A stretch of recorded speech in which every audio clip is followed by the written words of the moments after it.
Shalom seluruh umat pemenang yang diberkati Tuhan dan dikasihi Tuhan. Hari ini kita kembali bersama-sama akan memasuki hadirat Tuhan lewat pujian penyembahan kita dalam acara atau program kita Worship in Morning. Mari kita akan mulai dengan berdoa kepada Tuhan. Haleluya. Haleluya, terima kasih Tuhan atas kasih setiamu dalam hidup kami. Kami kembali mau memuji menyembah Tuhan sebagai ucapan syukur kami atas kebaikan-Mu dalam hidup kami Tuhan. Apapun keadaan kami percaya Tuhan Engkau selalu beserta dengan kami.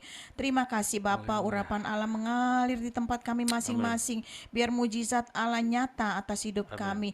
Kami yang lemah Tuhan kuatkan, kami yang susah Tuhan hiburkan, kami yang sedang membutuhkan pertolongan-Mu ya Tuhan. Mari Tuhan Yesus Kau berikan pertolongan yang ajaib dalam hidup kami. Terima kasih Bapa, di dalam nama Yesus kami siap puji dan sembah Engkau. Haleluya. Oh, terima kasih Tuhan, kami bersyukur, kami rindukan Engkau Tuhan. Haleluya. Terima kasih, penuhi kami Tuhan, kami rindu lawatan-Mu. Oh haleluya, kami mau bersyukur Tuhan.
perkataan maupun kalimat yang keluar dari ucapan hamba-Mu ini Tuhan boleh memberkati seluruh jemaat-Mu karena berasal dari Tuhan.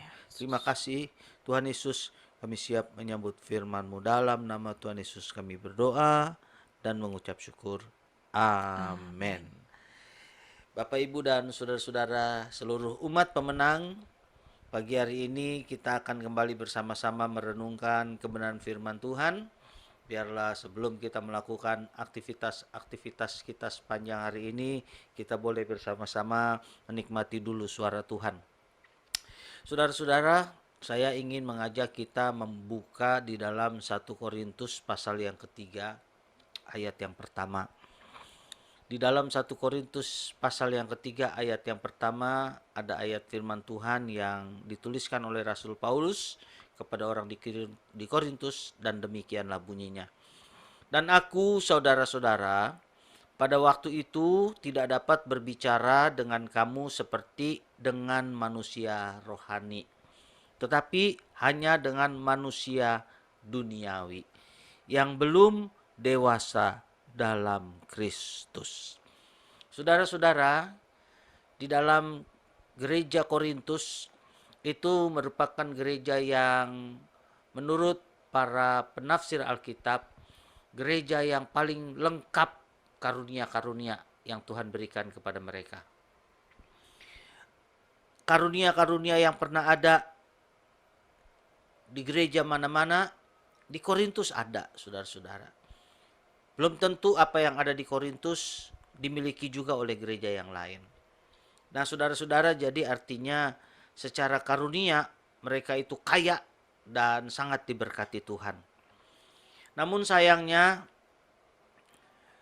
kesempurnaan karunia yang diberkati Tuhan kepada sidang jemaat Korintus tidak menunjukkan bahwa mereka itu memang sudah dewasa rohani. Maka karena itu firman Tuhan tadi kita baca, waktu pertama kali Paulus datang kepada orang-orang di Korintus, dia berkata bahwa pada waktu itu aku tidak dapat berbicara kepada kamu seperti dengan manusia rohani, karena mereka masih manusia duniawi, saudara-saudara. Salah satu yang membuat alasan Paulus menyatakan hal itu adalah karena di antara mereka terjadi perpecahan, pertengkaran. Jadi saudara-saudara, bagi Paulus mereka masih belum dewasa rohani. Mereka memang sudah di dalam Tuhan, mereka sudah harusnya rohani, tetapi gaya hidup mereka masih duniawi, masih suka bertengkar, masih suka, saudara-saudara, memiliki golongan satu dengan golongan yang lain, dan membuat itu terjadi perpecahan di Korintus. Saudara-saudara yang dikasih oleh Tuhan, boleh saya katakan berarti ada sebagian orang di Korintus ini mereka manusia rohani tetapi duniawi. Nah, saudara-saudara yang dikasih oleh Tuhan, mereka memang orang Kristen tetapi gaya hidup mereka adalah masih bergaya hidup seperti orang-orang dunia yang tidak menerapkan prinsip-prinsip kebenaran Alkitab dengan kuat, dan mereka masih mengikuti pola dan gaya hidup duniawi. Itulah makanya Paulus sempat menegur mereka. Saudara-saudara yang dikasih oleh Tuhan, biarlah dalam hidup kita tidak menjadi manusia rohani yang duniawi.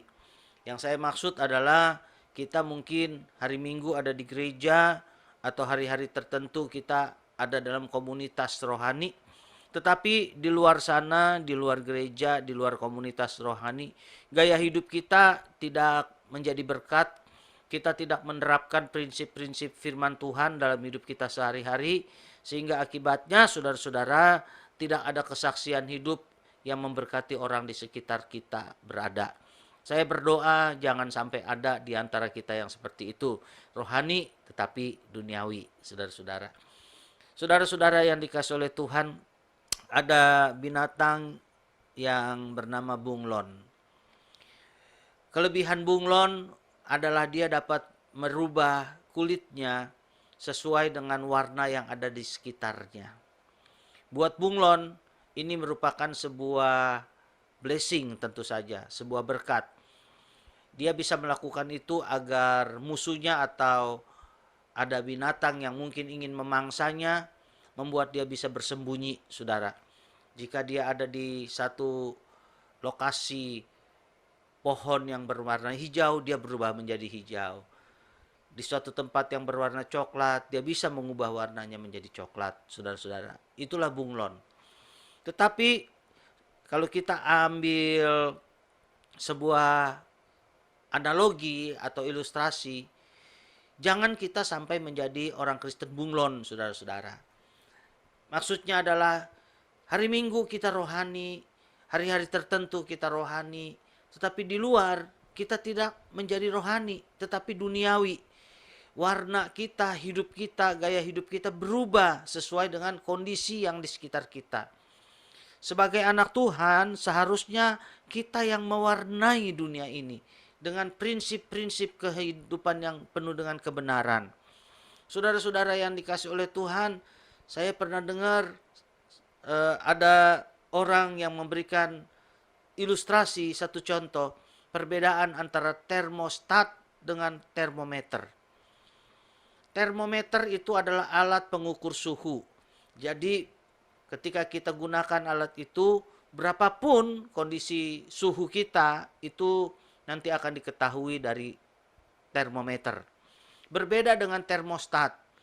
Termostat ini salah satunya adalah alat yang ada di pendingin ruangan atau AC, saudara. Dialah yang memonitor, dialah yang menciptakan, dialah yang meng-create atau bisa mengupayakan kondisi ruangan itu sesuai suhu yang diinginkan. Termostat itu, saudara-saudara, adalah alat yang akan bisa menolong membuat kondisi ruangan sesuai dengan kemauan kita. Berbeda dengan termometer tadi. Termometer adalah kita mengikuti suhu di tempat di mana kita digunakan.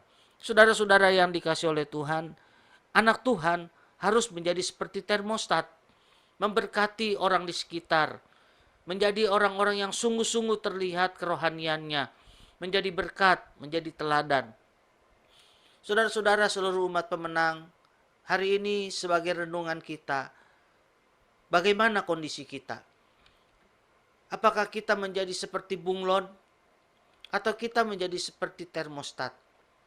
Mari saya berdoa jangan sampai teguran firman Tuhan ini juga menjadi teguran buat kita. Kita harus menjadi manusia yang benar-benar rohani. Kita harus menunjukkan sikap bahwa kita anak Tuhan. Kita harus memiliki prinsip dimanapun kita berada. Kita menjadi pelaku-pelaku firman Tuhan. Itulah yang Tuhan mau, saudara-saudara. Sehingga akhirnya nama Tuhan dipermuliakan. Tuhan Yesus pernah berbicara kepada murid-murid dengan sebuah ilustrasi. Dia katakan, kamu adalah garam dunia. Jika garam itu menjadi tawar, dengan apa lagi dia diasinkan? Saudara-saudara, saya sempat berpikir, yang namanya garam, kecuali digunakan, mana mungkin dia berubah menjadi tawar. Secara awam, dalam ketidakpengetahuan saya berpikir, bagaimana garam itu bisa menjadi tawar? Saudara-saudara yang dikasih oleh Tuhan, garam itu bawaannya selalu asin. Kecuali dia saat sudah digunakan, baru dia melebur menjadi di sayur, di tempat di mana dia dipakai untuk memasak dan lain sebagainya. Tapi bagaimana dia menjadi tawar? Ternyata saudara-saudara, saya baca sebuah artikel.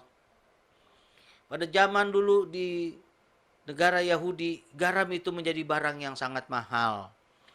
Jadi mencari garam yang asli, yang original maksud saya, yang asli, yang murni, seperti yang banyak kita temukan hari ini, yang merupakan berkat Tuhan buat kita, di sana itu susah.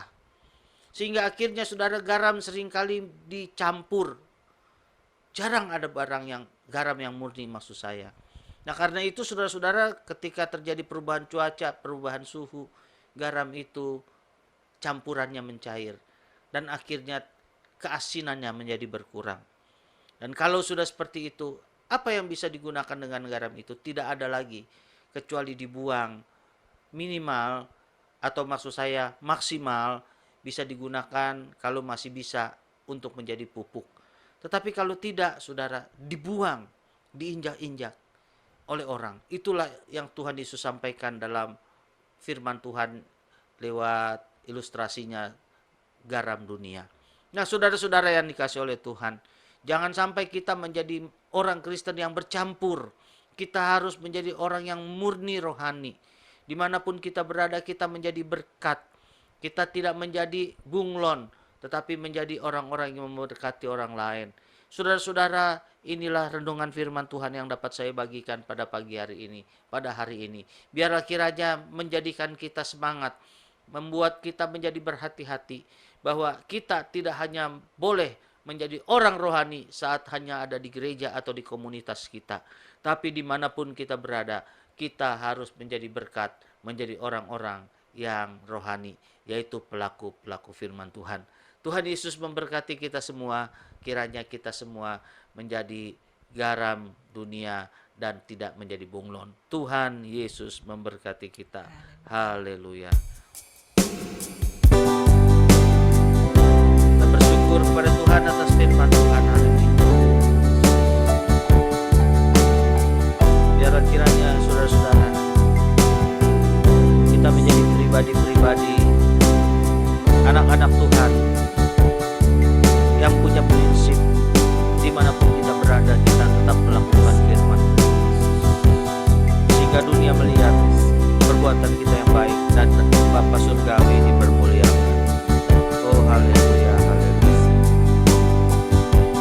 Buka hati Untuk zaman berserah penuh di hadirat-Mu, Kau ambil alih seluruh hidupku, di altar-Mu menyembah.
pimpinan Roh Kudus dan berbuah-buah lebat bagi kemuliaan nama Tuhan. Dan sekarang terimalah berkat dari Tuhan kita Yesus Kristus. Tuhan memberkati engkau dan melindungi engkau. Amin. Tuhan menyinari engkau dengan wajahnya dan memberi engkau kasih karunia. Amin, Yesus. Tuhan menghadapkan wajahnya kepadamu dan memberi engkau damai sejahtera. Dalam nama Allah Bapa, Anak dan Roh Kudus, dalam nama Tuhan Yesus Kristus, dicurahkan segala berkat Allah yang melampaui pikiran kita, mulai pagi hari ini sampai merenata kedatangan Tuhan yang kedua kalinya. Di dalam nama Tuhan Yesus Kristus, segala berkat ilahi ini dicurahkan buat kita semua. Mari kita yang percaya dan menerimanya boleh berkata, amin. Puji Tuhan, biar kiranya hari ini kekuatan dari Tuhan menyertai kita dan sukacita damai sejahteranya memenuhi kita sepanjang hari ini. Sampai kita berjumpa kembali pada Worship in Morning yang akan datang. Tuhan Yesus memberkati dan shalom.